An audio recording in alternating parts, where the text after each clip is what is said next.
Buenas tardes con todos. Es un gusto para mí realmente el poder ser parte de este evento, vínculo entre la ética y la corrupción en la gestión pública, el caso Odebrecht. La verdad es que la economía es un área de estudio muy amplia, pero si hay ciertos consensos entre los muchos debates que se dan entre economistas que existen, es que las instituciones son fundamentales para el desarrollo económico. Pero si hay algo que corroe a las instituciones y por lo tanto perjudica seriamente el desarrollo económico, es la corrupción. Desde esa perspectiva, para mí, el área de economía de la corrupción resulta sumamente importante. Tiene que ser algo que comience a ser cada vez más discutido por los economistas y los hacedores de política. Y el tema es de suma actualidad. En primera instancia, como contexto general de Latinoamérica, con el destape de Odebrecht, esta empresa brasileña que ha obtenido concesiones financiando campañas y sobornando a funcionarios de gobiernos a muy alto rango a lo largo de muchos países de la región, pues ese destape hace que el tema sea de actualidad, porque vamos, la corrupción es algo que existe, pero no siempre hay la oportunidad de que salga a la luz. De hecho, el que se haya dado el caso Odebrecht, yo lo veo en cierto modo como algo positivo en tanto su descubrimiento. ¿Qué quiero decir con esto? Que previo a las declaraciones de Marcelo Odebrecht había un montón de corrupción que venía dándose. Y es gracias a esas declaraciones que salen más cosas a la luz y se puede investigar más la cuestión. Es preferible saber que tienes una enfermedad a simplemente tenerla y no saberlo. Entonces, la corrupción es un mal que está carcomiendo a nuestros países latinoamericanos. Pero el hecho de que salga a la luz, de que se conozca, es una gran oportunidad para combatirlo. Dicho esto, tenemos también un contexto de actualidad por cuanto con los audios de los jueces que están saliendo, también todo el descontento que hay con los congresistas y destapes al respecto, encontramos que la corrupción está presente no solo al nivel del Poder Ejecutivo, como lo ha evidenciado Odebrecht con sus sobornos a ministros, presidentes, directores de programas específicos de gobierno, etc., sino que también está presente en el Poder Legislativo y el Poder Judicial. Es prácticamente como que la corrupción se hace omnipresente en lo que es el aparato del Estado. Pero más aún, este tema tiene perfecta actualidad por una frase que publicaba el diario Gestión como título de una noticia tan solamente el día de ayer. La frase era la siguiente: la corrupción no afecta a la economía. Bueno, y esta frase se vinculaba a la declaración que había hecho Julio Velarde, presidente del Banco Central de Reserva del Perú, en el contexto del CADE, ¿no? Que es la reunión más importante, la reunión anual más importante del sector privado en nuestro país. Por supuesto, la frase es sumamente chocante, esto ha salido ayer, y bueno, hoy día Gestión saca otra noticia reportando que el presidente del BCR ha dado una explicación de lo que quería decir, ¿no? Y lo que ha dicho Julio Velarde es que él se refería a que la lucha contra la corrupción no está afectando a la economía. Pero si uno va y analiza el contexto de su frase, hay un conjunto de cuestiones. Punto 1. Decir que la lucha contra la corrupción no está afectando a la economía, sea positiva o negativamente, no es muy distinto de decir que la corrupción misma no está afectando a la economía. Porque vamos, si la corrupción es un fenómeno negativo que afecta a la economía, naturalmente la lucha contra la corrupción debería ser algo que genere una dinámica positiva que afecte positivamente a la economía. Entonces, como que no es coherente tener las dos cosas, las dos afirmaciones juntas, ¿no? No puede decir uno que la corrupción no afecta a la economía y que el combate a la corrupción sí lo afecta, o que el combate a la corrupción no afecta a la economía, pero que la corrupción sí. Pero cuando uno analiza más directamente el contexto de lo dicho por el presidente del BCR, a lo que se refiere es que no se ha afectado el crecimiento económico. Porque lo que va a decir a continuación es que hay un conjunto de cifras de crecimiento económico que pues no están mal. Pero es ahí donde yo veo el problema, una expresión seria del problema que ya encuentro en muchos economistas, una visión excesivamente reduccionista de lo que es la economía. Porque aquí se termina reduciendo la economía al mero crecimiento económico, al mero crecimiento de la cantidad de bienes y servicios producidos en un país valorados a precios de mercado. Fin de la historia. Y desde una visión tan reduccionista de la economía, el que meramente porque el país siga creciendo, es decir, la corrupción no afecta a la economía o el combate a la corrupción no ha afectado a la economía, pues me parece que deja mucho que desear como la visión de economía que se esperaría de alguien que conoce. Porque, repito, creo que debe ser una verdad de perogrullo, algo obvio, que la economía no se reduce al mero crecimiento de la producción. La economía tiene muchos aspectos, estamos hablando aquí de pobreza, de sector público, de inversiones, de asignación de recursos, de bienestar. La economía es algo amplio. Y precisamente esa visión reduccionista, economicista de determinados economistas hace que vean a la corrupción como un tema institucional exógeno, o sea, como algo que no es parte del campo del estudio del economista en cuanto economista, sino que tal vez algunos sociólogos o periodistas pueden ocuparse del tema, o algunos economistas en tanto rama aplicada, pero no estudiar el fenómeno de la corrupción como algo intrínseco del entendimiento del sistema público o privado. Eso me parece un grave error, ese tipo de visión reduccionista.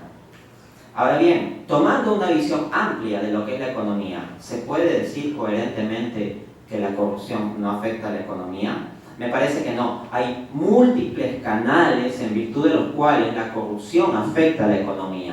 Por ejemplo, la corrupción tiene impacto sobre la desigualdad, porque los agentes privados con más poder económico son los que tienen más capacidad, precisamente por su poder económico, de utilizar al Estado para que cumplan los fines que ellos buscan. En cambio, los pobres que no cuentan con tantos fondos para el efecto, pues no pueden hacer que sus, digamos, pretensiones se reflejen tanto en los resultados o ejecuciones de política pública corrompiendo. ¿Qué quiero decir con esto? La corrupción es una forma ilegítima de hacer actuar al sector público, ¿ok? Pero quien tiene más capacidad de utilizar esa forma ilegítima es quien tiene más dinero. Entonces, la corrupción es un mecanismo de perpetuar desigualdades. Y eso es negativo, porque acá no estamos hablando de desigualdades del que sea más inteligente o el que se esforzó más. Aquí estamos hablando de desigualdades que tienen que ver con la manipulación del sistema, no con el mérito. De otro lado, respecto a la pobreza, hay muchos programas sociales focalizados al combate de la pobreza, a construir colegios, a ver servicios de salud básicos, ¿no? O directamente hacer algunas entregas de donaciones o bonos, etc. Pero precisamente por la corrupción se dan efectos de que en la ejecución de estos programas sociales no llega todo el dinero a las personas o no todo se ejecuta para los fines que debería ser.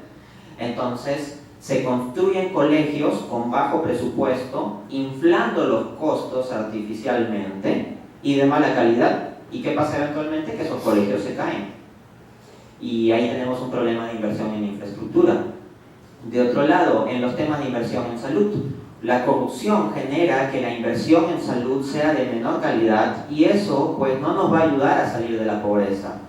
Entonces vemos que la corrupción está afectando también esas dimensiones de combate a la pobreza. La ineficacia de muchos programas sociales de combate a la pobreza tiene que ver con todo lo que se filtra en el proceso en términos de corrupción. Así que es otra forma en que afecta a la economía. De otro lado, la corrupción también afecta las expectativas de los inversionistas. Aquí en Perú, que es un país minero, pues cuando se quiere poner alguna regulación adicional a las empresas mineras se dice, oh no, ya nos vamos a convertir en la Venezuela de Chávez, o sea, nosotros no podemos poner ninguna regulación. Pero resulta que Chile, si uno revisa cómo funciona su sector minero, tiene bastantes más regulaciones a las empresas mineras que lo que hay en Perú. Y el sector minero de Chile es mucho más robusto y dinámico que el peruano. Y tenemos muchas similitudes geográficas y de idioma, y también varias similitudes culturales, etcétera, pero los resultados son bastante distintos. ¿Por qué? Porque hay una diferencia institucional, una diferencia de que en Chile los niveles de corrupción son menores, la institucionalidad es más sólida, es más estable. Lo inverso pasa en Perú. Y esto pues va a hacer que algunas inversiones que podrían haberse dado si fuésemos más transparentes no se den. Así que ahí tenemos otro canal de afectación a la economía.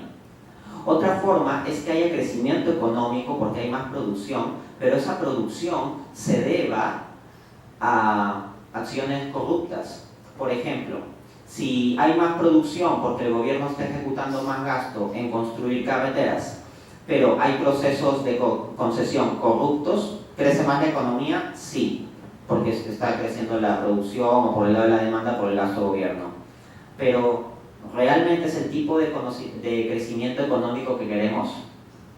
Eso también es otra cuestión que habría que preguntarse. Y esto implica mirar más allá de la visión reduccionista de Velarde, porque Velarde va a pasar a hablar de cifras de que el crecimiento económico está en tanto por ciento y bien. Pero acá ya de lo que hablo es del contenido, de la cualidad del crecimiento económico, es decir, de qué bienes y qué tipo de producción está constituyendo ese incremento en el Producto Interno Bruto. Y así podría seguir explayándome, ¿no? Por ejemplo, la corrupción implica también el que los agentes de gobierno pueden comenzar a poner más barreras burocráticas con tal de tener más oportunidades de hacer cobros corruptos. Así, por ejemplo, nos encontramos con que en nuestro país hay mucha informalidad y se señala como un muy serio problema de la economía. Pero al mismo tiempo, en nuestro país hay muchas trabas burocráticas para que uno pueda abrir una empresa y ponerla a funcionar. El punto es que todas esas trabas burocráticas son precisamente oportunidades para que sea la corrupción. Aquel empresario que quiere, echar a andar una empresa, tiene que enfrentarse a un montón de trámites con la municipalidad, por ejemplo. Y frente a toda esa dificultad, pues se comienza a plantear la alternativa de ¿y qué tal si soborno al funcionario municipal para que me facilite las cosas? Hay que aceitar las ruedas de la economía.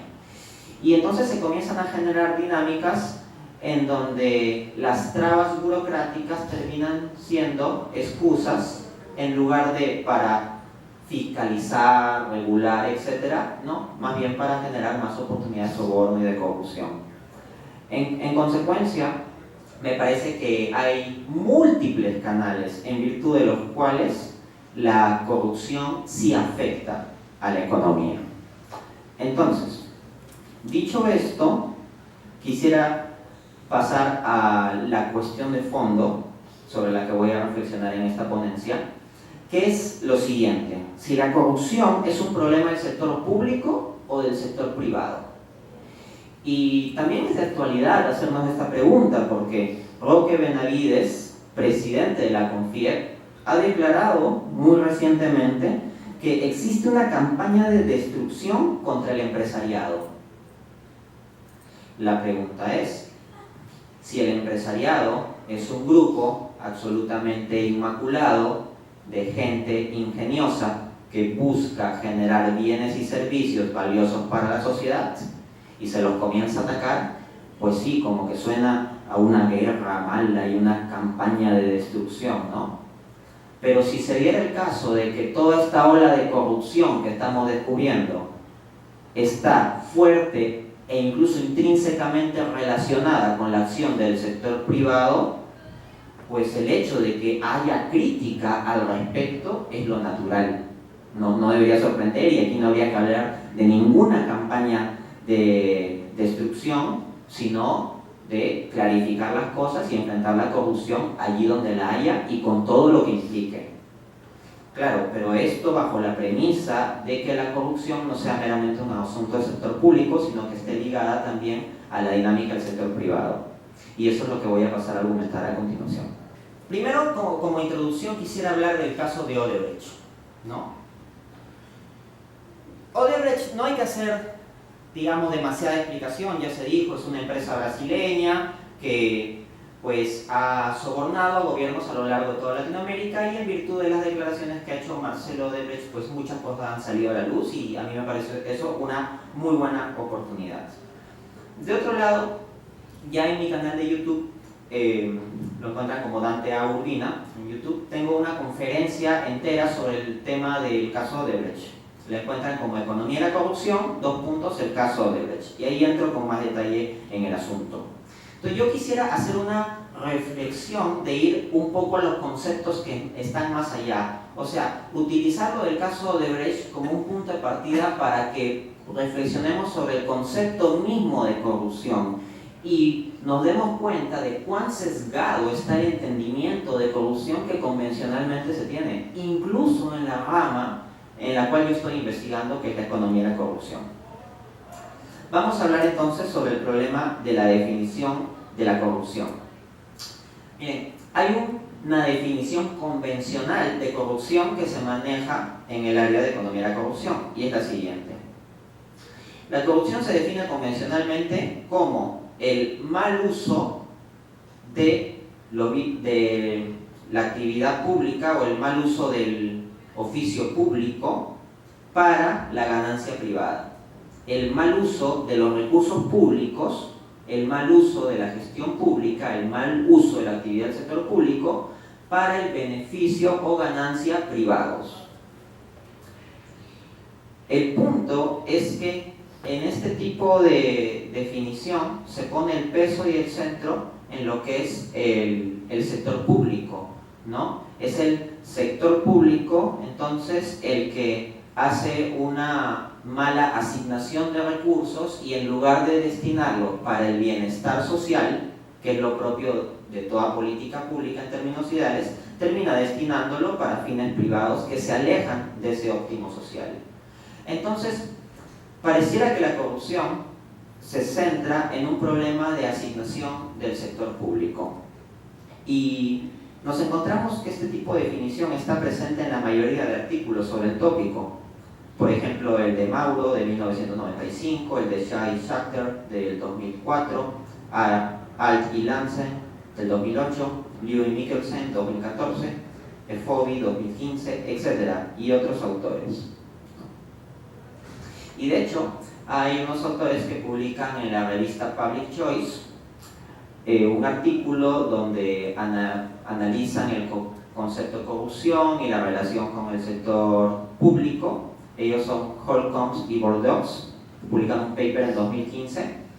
Y estos autores, basados en la definición de corrupción como el mal uso del poder de gobierno para la ganancia personal, infieren entonces que la corrupción es un subproducto de la actividad gubernamental.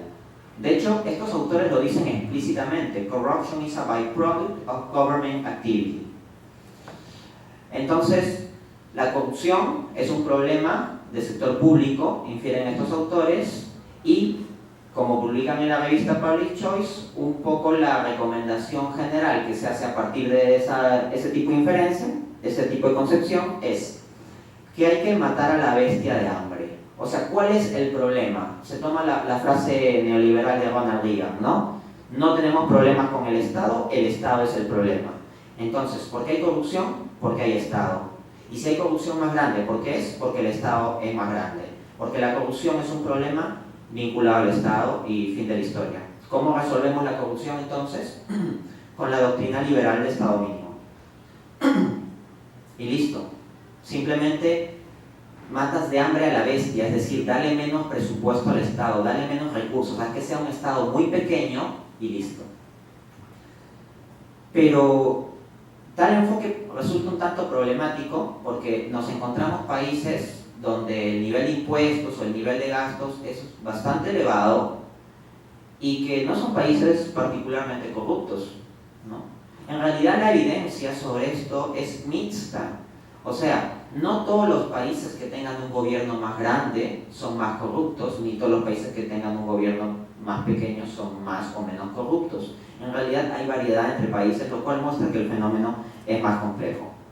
Entonces, básicamente, lo que podemos sacar de este primer punto es que la definición convencional de corrupción se estructura como un abuso del poder público, básicamente. De hecho, hay un autor, Walton, él escribe un paper en 2015 donde reflexiona sobre la definición de corrupción y dice que la definición convencional se puede llamar a Public Office Definition, ¿no? O abuse, claro, Public Office Definition, que sería tomar a la corrupción como un abuso del poder público. Fin de la historia. No obstante, como este mismo autor reflexiona, es necesario ir hacia un concepto más amplio de corrupción, porque la corrupción es un fenómeno más complejo que no se reduce a esto que acabo de explicar, ¿no? Entonces, tal tipo de definición convencional de la corrupción está demasiado centrada en el sector público, y yo no niego que la corrupción sea un problema del sector público, pero el punto es cuando se soslaya el papel del sector privado, cuando se deja de lado la dinámica de los agentes empresariales con poder en la estructuración de un sistema corrupto. De hecho, tenemos a un autor como Marshall, que en 2001 analiza las cuestiones de corrupción en el sector minero y distingue dos lados de la corrupción, un lado de oferta y un lado de demanda. ¿Qué es el lado de la demanda de la corrupción? Aquel que demanda sobornos. ¿Cuál es el lado de la oferta? El que ofrece sobornos. Entonces, desde un análisis económico podemos entender a la corrupción como un encuentro de una oferta y demanda de corrupción. Pues bien, el sector público, por supuesto, está en la ecuación, es parte de la demanda. Pero el sector privado también entra en la ecuación, porque el sector privado es parte de la oferta, ¿no? Entonces, un análisis de la corrupción, como el que se hace muchas veces en la economía neoclásica, o desde la escuela austríaca, o desde el enfoque de la teoría de la elección pública, que simplemente lo vea como un problema del gobierno, es una visión que está dejando de lado la mitad de la cuestión. Porque tenemos el lado de la demanda vinculado al gobierno, pero también el lado de la oferta vinculado al sector privado. ¿Y cómo es esto, por ejemplo, de que en el sector minero la corrupción puede influir? Pues bien, del lado de la demanda, ¿qué puede hacer un país que quiera tener más cobros corruptos de parte de las empresas mineras? Pues, por ejemplo, una vez que las empresas mineras ya están instaladas, les puede comenzar a poner varias regulaciones. Pero arbitrariamente y no para garantizar, qué sé yo, el que el medio ambiente se conserve o que haya una buena relación con comunidades, sino un conjunto de regulaciones molestas para comenzar a extraer sobornos. Pero de otro lado, también hay una dinámica que podría incentivar a las empresas mineras a utilizar de la corrupción como un arma para facilitarse las cosas. Es lo que se llama aceitar las ruedas de la economía, hacer que las cosas vayan más rápido. Es decir, si hay trabas burocráticas, justas o injustas, incluso todas las trabas burocráticas podrían ser justificados, o sea, procedimientos burocráticos justificados. Pero digamos que la empresa minera, con tal de no incurrir en más costos de transacción, porque es eso, la burocracia le genera costo de transacción, toma la decisión de facilitarse las cosas dando un soborno a los funcionarios públicos. Pues bien, la empresa puede tener un incentivo para ello, para que las concesiones se le den más rápido, o si hay una ley que prohíbe explotar un yacimiento minero en una zona porque hay tal cosa ecológica o cultural de restos arqueológicos, puede ser que la empresa presione para que se saque una excepción a la ley o a la regulación, de tal modo que sí pueda explotar esa zona. Es lo que se llama captura del Estado, cuando las empresas privadas pueden tomar poder sobre las decisiones regulatorias del Estado mismo. Bueno, volviendo con Walton, entonces, este autor plantea salir de un enfoque de definir a la corrupción como meramente un asunto del sector público, es decir, lo que propone Walton es salir del paradigma de la Public Office Definition e ir hacia el paradigma del Abuse of Power Definition. La definición de la corrupción entendida como abuso de poder. Y que en ese abuso de poder no se restrinja que simplemente sea public office, no se restrinja que solo sea sector público, sino que se entienda que en la dinámica de la corrupción hay abuso de poder del sector público y sector privado. El caso Odebrecht nos evidencia esto. Odebrecht es una empresa muy poderosa que financia sistemáticamente campañas electorales. Entonces, eso como oferta de corrupción a ellos les viene muy bien. A los partidos como demandantes de corrupción también les viene perfecto. Y ya saben que la corrupción no tiene colores. La corrupción está en la izquierda y en la derecha y en partidos políticos de todo tipo. Precisamente, esta empresa Odebrecht ha evidenciado esto. O sea, si tú tienes un candidato de derecha acá en Perú al que lo odias, pues bien, Odebrecht lo ha financiado. Y si quieres buscar gente de izquierda, así es, que haya sido financiada por Odebrecht, también lo encuentras. Entonces, en ambos lados de la ecuación tenemos corrupción. Esa era precisamente la estrategia. Odebrecht no es que le jugaba un solo caballo ganador, pues le apostaba a todos para ganar con seguridad, o al menos a todos los más relevantes con probabilidades de éxito, ¿no? 5 minutos. Ok. Entonces, vamos a reflexionar brevemente sobre de qué formas puede haber una interacción entre el sector público y privado en el fenómeno de la corrupción. Los autores Hellman, Jones y Kaufman, en un paper del 2000, han identificado 3 formas de interacción. La primera de ellas es la corrupción administrativa. La corrupción administrativa básicamente son los pagos de sobornos a funcionarios para que te faciliten las cosas.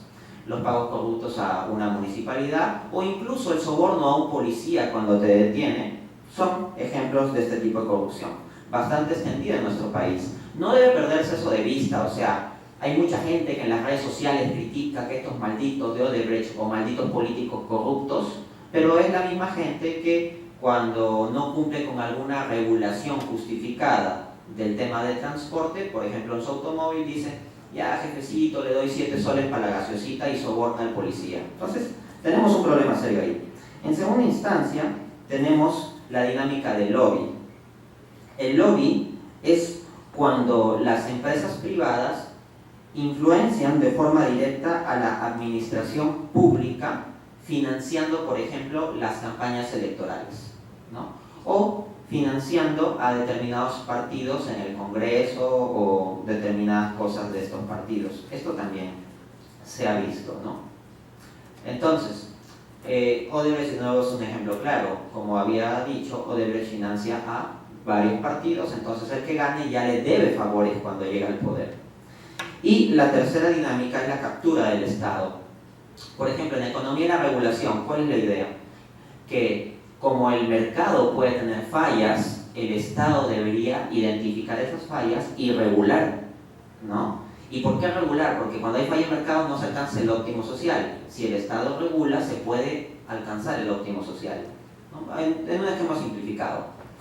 Pero, ¿qué pasa con la captura del Estado? Que la empresa privada influencia por dentro al Estado para la generación de determinado tipo de regulación o de desregulación.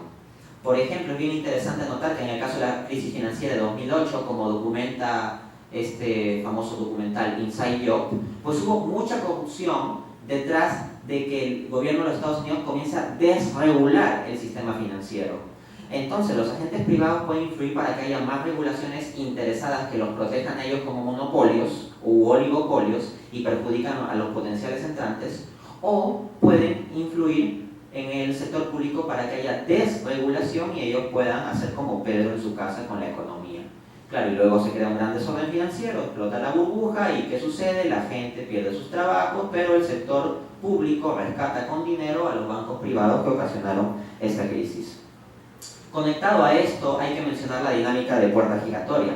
La puerta giratoria es cuando yo soy un experto en el sector privado que trabajo para la empresa X y luego me llaman para ser el director del organismo de regulación Y. Y el organismo de regulación del sector público Y regula la empresa X. Entonces, ¿qué voy a hacer yo cuando sea director? pues probablemente estaré favoreciendo a la empresa X. Incluso puede ser que ni siquiera tenga un pasado laboral con la empresa X. Puede suceder simplemente que yo soy un experto en un sector, digamos telecomunicaciones, me convierto en el director del organismo regulador de telecomunicaciones y sé que cuando se cambie de director y yo tenga que cambiar de trabajo, puedo buscar un muy buen puesto en una compañía de telecomunicaciones, siempre y cuando haya sabido dirigir inteligentemente las regulaciones o desregulaciones para que favorezcan a esta compañía. Entonces la puerta giratoria entre el sector público y el sector privado es algo problemático. Y yo les pongo ahí un ejemplo abstracto, pero también podemos citar algo concreto. En el contexto de la crisis financiera del 2008, donde los bancos privados hicieron muchos pagos corruptos al gobierno estadounidense, nos encontramos con que varios de los que conformaban las comisiones para combatir los efectos de la crisis financiera y sanear el sistema financiero era la misma gente que había originado el problema. O sea, es una dinámica asquerosa de puerta giratoria. Cierro entonces con el punto de lo que es la corrupción y el tamaño del Estado. No necesariamente más corrupción, como ya había dicho, implica o se asocia a un Estado más grande o más pequeño. En realidad la evidencia es mixta.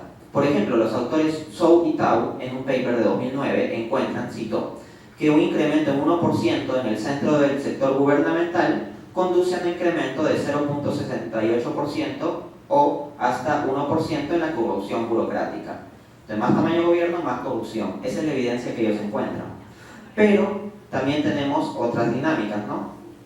Hay que mencionar también en la misma línea que Arbat y coautores en un paper de 2010 hallan que hay una causalidad fuerte entre gobiernos más grandes y mayores niveles de corrupción. Pero también hay estudios académicos con sus regresiones econométricas y sus datos y todo eso que ven lo contrario, ¿no? Por ejemplo, Goel y Budak en un paper de 2006, usando datos de países en transición de 1998 a 2012, encuentran que un mayor tamaño de gobierno reduce los niveles de corrupción. Entonces tenemos evidencia mixta. Pero más que el tamaño del Estado, se ha hallado que la clave de la relación es el tipo de Estado. Y es ahí donde es valioso el estudio de Kotera, Okada y Sandret en 2012, que hallan lo siguiente, atención. Dice que el tamaño de gobierno incrementa la corrupción cuando los niveles de democracia son bajos y la reduce cuando los niveles de democracia son altos. Entonces, no hay una relación directa entre mayor tamaño de gobierno y mayor corrupción, sino depende de qué tipo de gobierno. ¿Y a qué nos lleva esto? Y esta es la reflexión con la que cierro. Que el discurso pues, de los economistas ortodoxos de que la solución a la corrupción, como la corrupción es un asunto de gobierno, es hacer más chiquito el gobierno, es un esquema simplista. Lo que hay que ver es qué cualidad de gobierno tenemos y al mismo tiempo qué tipo de interrelaciones con el sector privado hay. En otras palabras, esto tiene que ver con el aspecto institucional. Las instituciones, la institucionalidad subyacente a las interacciones del sector público y privado. Ahora bien, el sector privado no va a tener la gana de arreglar esas instituciones porque a ellos les conviene ese sistema corrupto. El sector público tampoco, porque es la mamadera. Ellos maman y la corrupción es la mamadera, ellos no van a querer soltarla. Entonces, si no lo va a resolver el gran sector privado ni el gran sector público, ¿quiénes pueden ayudar a resolver esto? Lo que está en la base, la sociedad civil. Esa es nuestra responsabilidad. Gracias.